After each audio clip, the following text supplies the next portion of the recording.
गौतम अदानी, इन्हें कौन नहीं जानता। खासकर बीते कुछ दिनों में इनकी वजह से शेयर मार्केट में जो अफरा तफरी मची है उसकी वजह से इनका नाम काफी सुर्खियों में है। आजकल के सुर्खियों की वजह कुछ भी हो, लेकिन अदानी भारत की ऐसी शख्सियत थे जो एक समय पर जमीन से उठकर दुनिया के सबसे अमीर लोगों की लाइन में बैठे थे। लेकिन 2022 में दुनिया के बाकी अरबपतियों की तुलना में सबसे ज्यादा कमाई करने वाले गौतम अदानी इस साल अब तक के सबसे ज्यादा दौलत गंवाने वाले इंसान भी बन चुके हैं। आज मैं आपको बताने वाला हूँ कि उन्होंने कैसे फर्श से अर्श तक का अपना सफर पूरा किया था और कैसे अपने अकेले के दम पर पूरी शोहरत खड़ी की थी। वीडियो में आखिर तक हमारे साथ बने रहिए, क्योंकि आज चाहे उनका नाम कितना भी खराब हो चुका हो, लेकिन उन्होंने बिना किसी सपोर्ट के जो मुकाम हासिल किया था वो सच में काबिले तारीफ है। और साथ ही उनकी एक कहानी काफी इंटरेस्टिंग भी है। तो चलिए उनकी यही कहानी जानते हैं।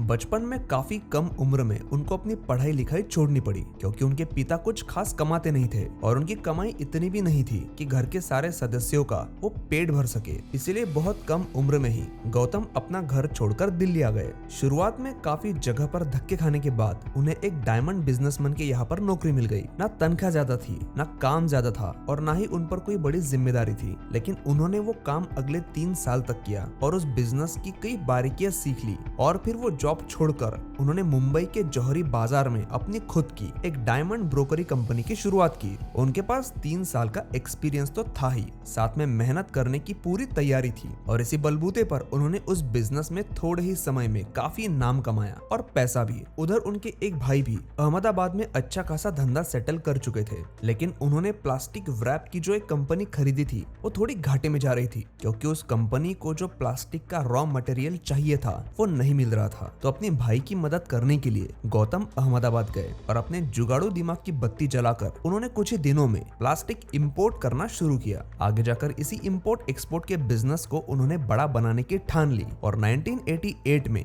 उन्होंने अदानी एक्सपोर्ट नाम से एक कंपनी शुरू की और उस कंपनी के तहत कपड़े, एग्रीकल्चरल प्रोडक्ट्स और साथ ही कई चीजों का इंपोर्ट एक्सपोर्ट शुरू किया। आगे चलकर उनका ये बिजनेस इतना बड़ा हुआ कि 1994 में उनकी एक कंपनी शेयर मार्केट में भी लिस्ट हुई। इसके बाद तो उन्होंने कभी पीछे मुड़कर देखा ही नहीं। उनकी बिजनेस में पकड़ को देखकर गुजरात सरकार ने मुंद्रा पोर्ट के मैनेजरियल ऑपरेशन का कॉन्ट्रैक्ट उन्हीं को दिया, जिसके साथ वो भारत के सबसे बड़े प्राइवेट पोर्ट के मालिक बन गए। 1998 में उन्होंने अपने इंपोर्ट एक्सपोर्ट के बिजनेस को और बड़ा बनाते हुए अदानी पोर्ट्स एंड लॉजिस्टिक्स इस कंपनी की शुरुआत की। उन्होंने अपना धंधा सिर्फ बड़ी बड़ी चीजों तक ही सीमित नहीं रखा, बल्कि आम घरों में इस्तेमाल किए जाने वाले प्रोडक्ट्स में भी वो एंट्री करते चले गए। आज वो चावल, दाल, आटे से लेकर खाने में इस्तेमाल किए जाने वाले कुकिंग ऑयल के बिजनेस में भी पकड़ बना चुके हैं। आज करीब भारत के हर तीसरे घर में बिकने वाले फॉर्चून ऑयल कंपनी के वो मालिक है। अदानी ग्रुप ने फूड कॉर्पोरेशन ऑफ इंडिया के साथ मिलकर देश भर में कई जगह पर साइलो स्टोरेज बनाए थे, जहां पर लंबे समय तक अनाज स्टोर किया जाता है। ये साइलो स्टोरेज कितने बड़े हैं इसका अंदाजा आप इसी बात से लगा लीजिए कि इस साइलो स्टोरेज में माल पहुंचाने के लिए एक अलग से रेल लाइन बिछाई गई थी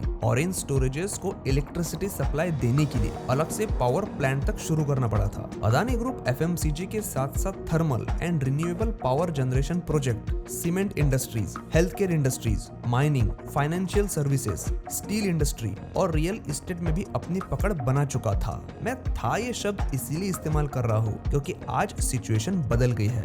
अदानी साम्राज्य का ये विशाल पेड़ जितना बड़ा बाहर से दिख रहा था, उतना ही अंदर से खोखला था, क्योंकि भले ही अदानी का ये साम्राज्य हजारों करोड़ों रुपयों का था, लेकिन ये कर्ज की बुनियाद पर टिका था। इस इक्विटी डेटाबेस के अकॉर्डिंग मार्च 2022 तक अदानी ग्रुप पर टोटल 2 लाख करोड़ रुपए का कर्जा था। तब ऐसा कहा जा रहा था कि अदानी का ये साम्राज्य एक गुब्बारे की तरह है जो कभी भी फट सकता है। और देखिए आखिरकार ये गुब्बारा फट ही गया और आज गौतम अदानी, जिन्होंने फर्श से अर्श तक का अपना सफर तय किया था, वो आज फिर से फर्श पर पटकने जा रहे हैं। वीडियो अच्छा लगा हो तो प्लीज इसे लाइक जरूर करिए। मैं मिलता हूँ आपसे अगले एपिसोड में।